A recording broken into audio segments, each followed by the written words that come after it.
is destiny? Destiny is defined as your future or the preordained path of your life. Welcome to Filipino Tastic. I'm Miko Santos. Destiny is real or not, but for Barry and Hervel Duremdes came an unexpected event that will last forever.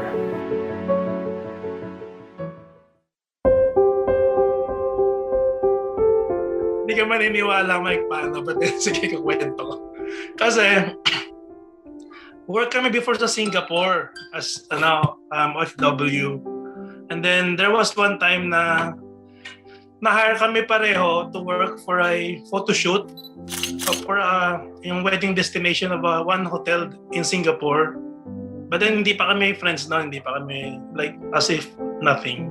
So, yung photo shoot na yun is for wedding magazine and wedding ad ng hotel. So, like, parang kinasal talaga kayo. You know, like, may mga prenup photo shoot, merong actual wedding ceremony. So, doon kami nagsimula. That was 2011. I think 2011. Yun, 2011. So, doon kami naging friends, naging close, and then I'll say, will you marry me?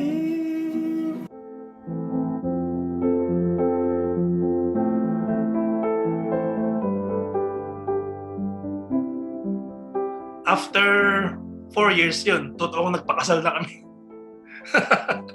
So like, tinutuon na namin. Richer and purpurer, For richer and purpurer, in sickness and in health, in sickness and in health, to love and to cherish, to love and to cherish, today and always, today and always, till death till death do us part. do us part.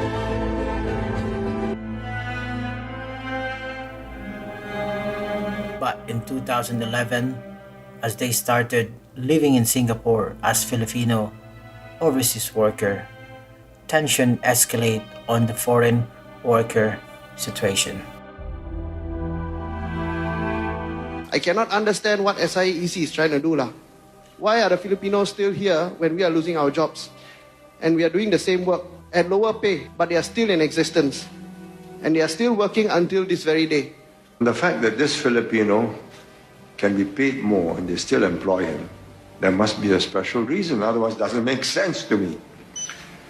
I do not believe SATs are doing something stupid, because they must produce results. If we get rid of all foreign workers, because we've got this unemployed Singaporeans who must be employed, I think our economy will go down in a tailspin. This is a bad period. We've got to go through it. We'll go through it and we'll come out on top. But we'll do things in a sensible manner.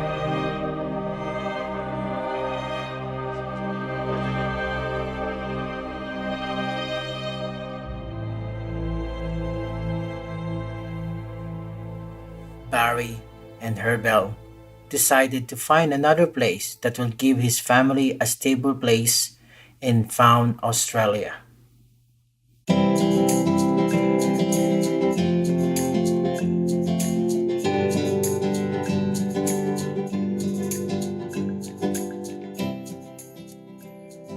Bali, 3 years kami nag-work sa Singapore. And at the end of our contract, that was the time na kasi GFC 2008, di ba? Ang effect niya sa economy, staggered eh. Hindi siya yung automatic eh. So, by the time 2010, 2011, nangyayari is nagkakaroon ng, hindi unrest, but parang complaints yung mga local nila na napakaraming foreign workers in Singapore. Na, kasi for them to compare, like sila, they're earning the same salary as foreign workers. But then, nagsuspend sila ng like local expenses, bahay, lahat ng living expenses nila. But then, mostly na mga like for us, we were provided accommodation.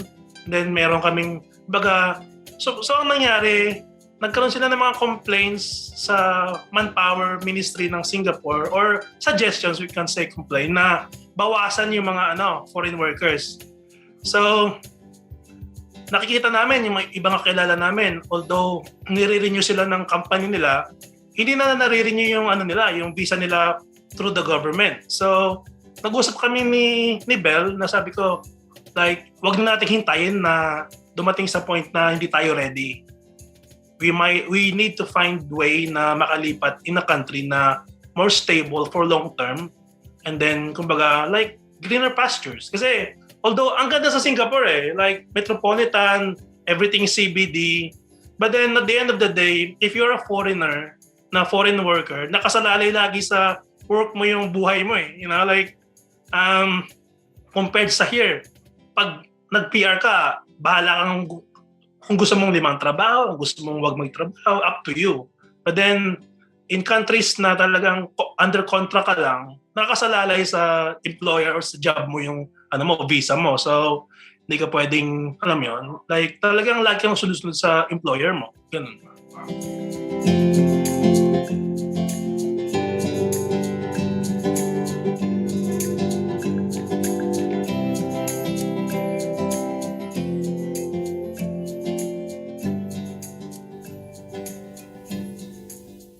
As we all know, in Filipino culture, family is important. That is why they pick Australia as their new home.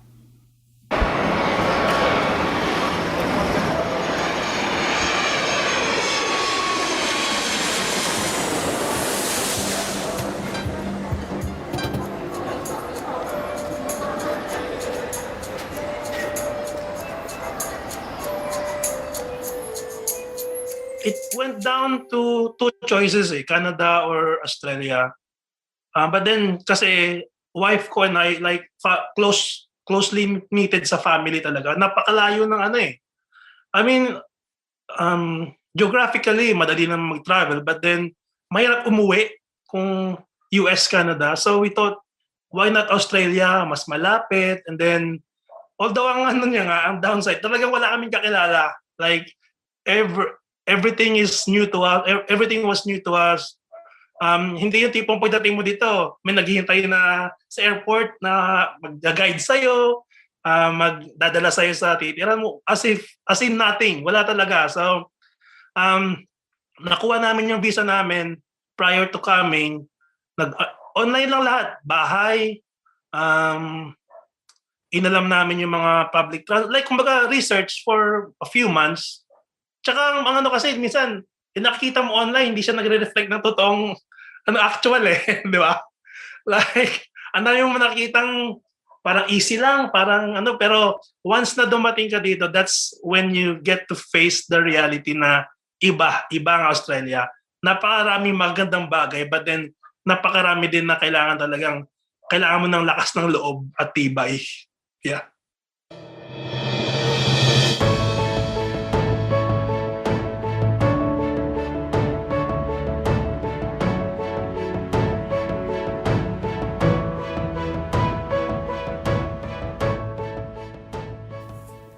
In 2013, they embarked on a journey to unknown, a new life in Australia, with no relatives, no friends, and no clear glimpse of what the future will bring.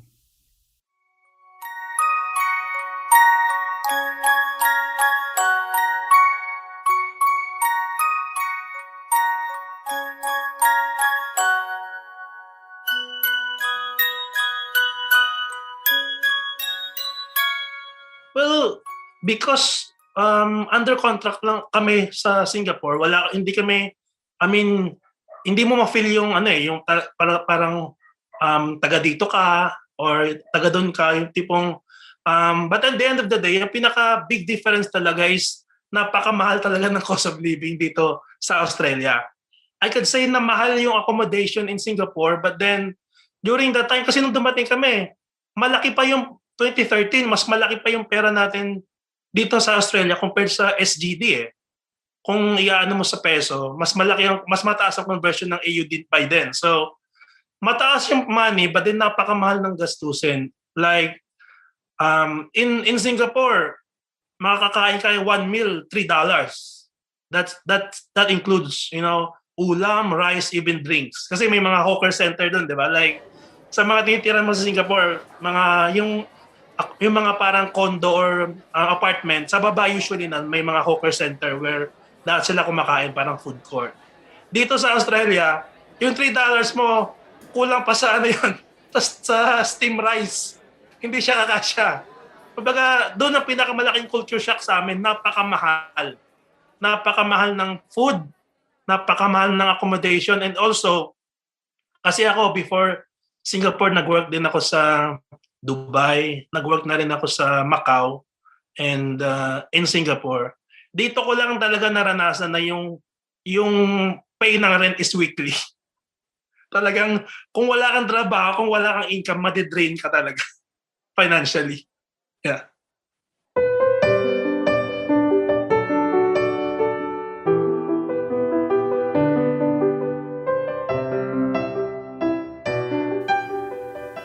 They became a permanent resident in 2015, acquired citizenship in 2018, and are now living in their own home with 3-year-old daughter in Southwest Sydney and a second baby. Living in a foreign land as Filipino is not easy, and you have to plan along the way, say Barry. Actually, ngayon kasi ang dami ng ways na kumbaga para makatulong sa kanila prior to coming. So, una talaga is research. Kailangan talaga i-research yung mabuti and magplano kayo mabuti. Hindi to yung tipong wala suntok sa buwan or kumbaga bahala na. Hindi. Kailangan, kasi hindi lang naman ito yung yung choice na pwedeng ma-migrate na bansa. There's New Zealand, there's Canada, there's Australia. But then, kung Australia yung kumbaga napupusuan nila, kailangan bago kayo dumating dito, talagang planuhin yung mabuti. Like, ang kasi natin mga Pilipino, gusto natin minsan, lagi magkasama. Diba? Kunwari, yung ibang may mga kids. Nyo muna, kumbaga sacrifice muna tayo. Tayo muna, kumbaga, kung ikaw muna may trabaho or ikaw muna may opportunity, ikaw muna, yung daddy muna. Tapos kasunod nun, pag medyo na-settle ng konti, sunod si wife.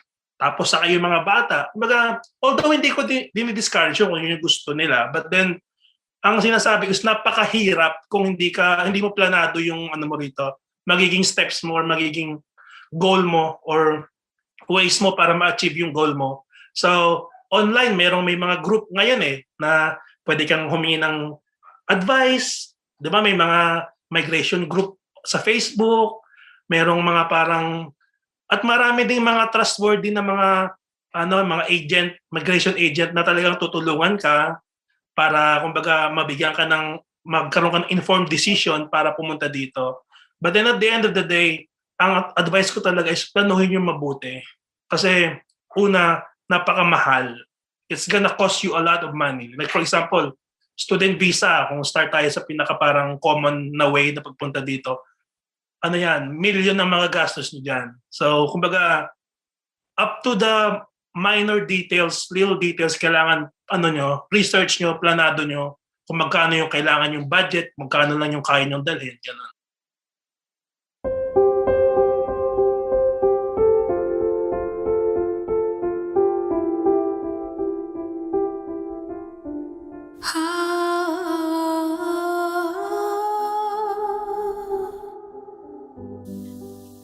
As their journey continues in Australia as Filipino, they created a YouTube channel named Barbell Ever After to give information to other Filipinos out there.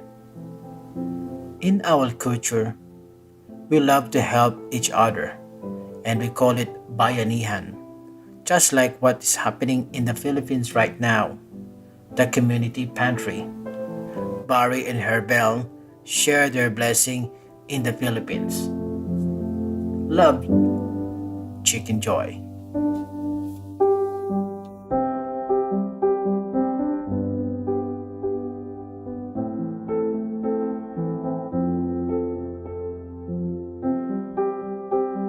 Necessity is the mother of invention. Parang miss na talaga namin ang Jollibee sa totoo. I know you do as well.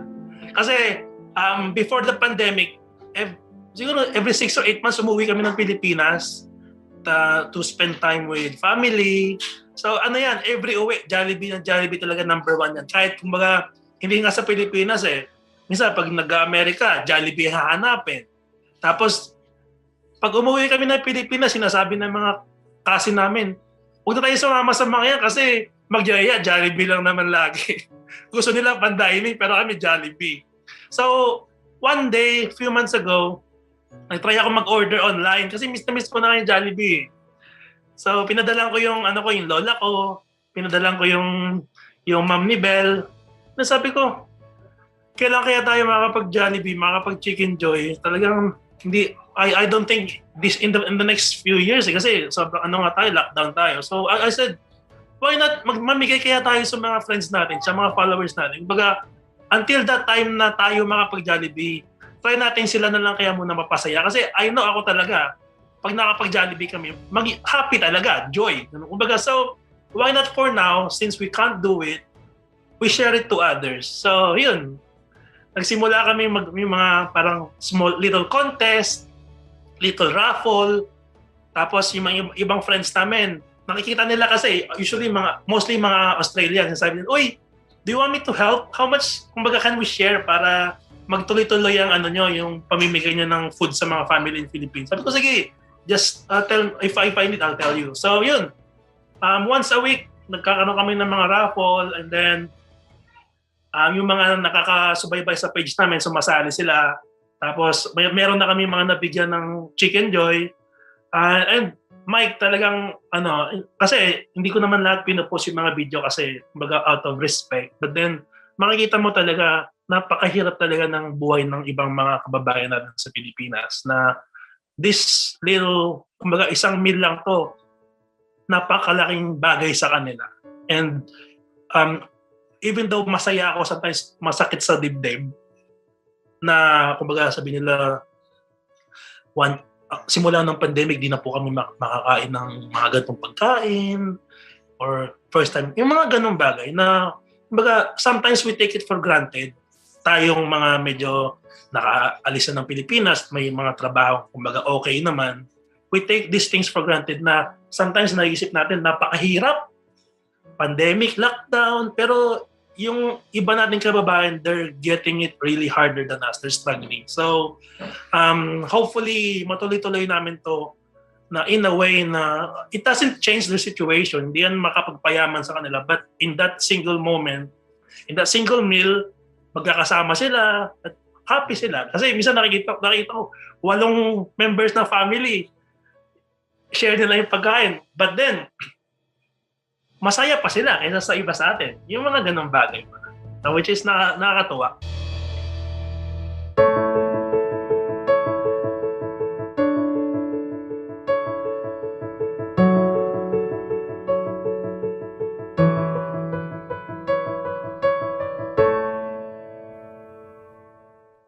This podcast is produced and managed by Kangaroo Fern Media Lab, Australia's independent video and podcast company. We do the podcasting hard bits so you don't have to. We make podcasts easy. Book a call at www.kangaroofern.com. www.kangaroofern.com. Are you ready to finally start your own podcast? Maybe you already have one, but need a podcast manager to help you level up. We're here for either. Book a call at www.kangaroofern.com. www.kangaroofern.com.